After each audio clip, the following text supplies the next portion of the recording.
And then she had a girl that was filming it, but the girl didn't know what she was doing. And then before I went for my interview, she's like, oh, no, we can't do it because it's fucked up. All the footage. They had Margaret Cho, and everything got screwed up. And I said, if I fund it, will you let me direct it? And so that's how I got into doing Pervs. And so we made this web series, starting to make it. And we have Paul Provenza, you came and did it. Felipe Esparza came and did it. A lot of women. Lori Kilmartin came and did it. All these people came and did it. And it was such an interesting thing, because you would, like Jimmy Schubert did it. You would think there would people that could come into the booth and be interviewed by a comedian about comedy and deviance, and she gives them a peep show at the same time.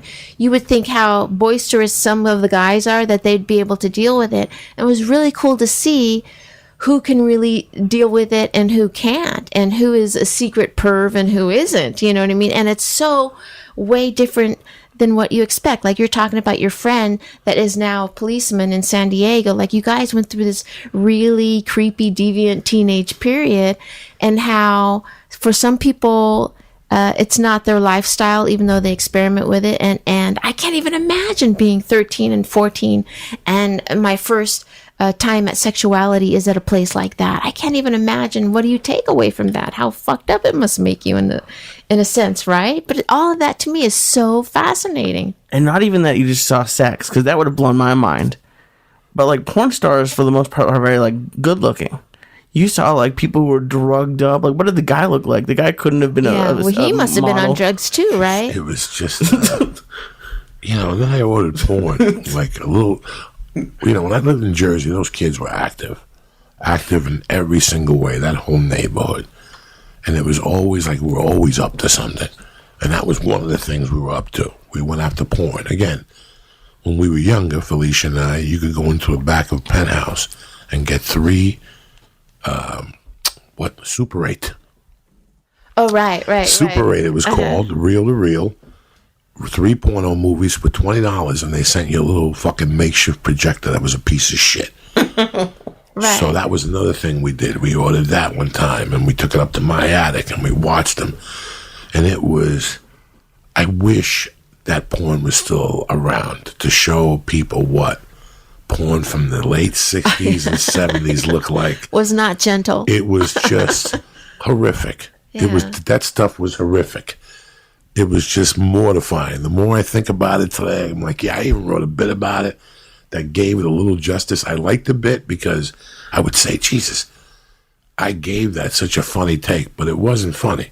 It was so unfunny that one of the younger kids in the room started crying. That's how unfunny it was. Like, the guy's dick was big. She put fucking jelly on it and put 2 pieces of white bread on his dick. No. Her tits had been sucked out, Felicia. They looked like men's tits. Like, looked like my chest. She must have been 23. She wasn't missing teeth, but she had an overbite. You could hear the director giving her instructions, like, suck the dick. Oh, and she would go, no. Really?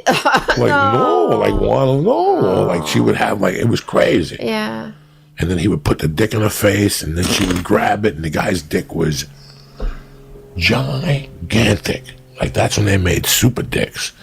Like 16 inches. Like, this thing was this big. And that's what they settled on. Her putting jelly and peanut butter and jelly, getting a piece of... Like, she put 2 pieces of bread out, and there was still 6 inches hanging out of his dick. Right. Like, that's how big this guy's dick was. We all sat there like, and that was that.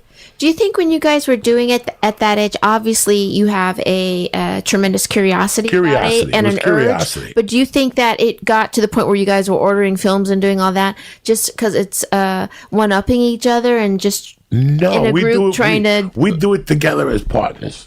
All those little scams. But just egging each other on? And then we got, once we got the freshman year, that's the same crew was together. And now we'd raise the stakes on that trip. We'd snort angel dust. Jeez. And then watch porn? No, go into the city. Oh, okay, gotcha. No, and then go get some porn. Here's 6 14-year-old, maybe 1 15-year-old on angel dust, which is just a blur. So then I would go, listen, what do you want me to even raise the stakes more? Oh, no. All right, here's what we're going to do. You, Lee, and Felicia, I'll see you guys later. What do you mean? Me, Carlos, and Jimmy are going to go this way.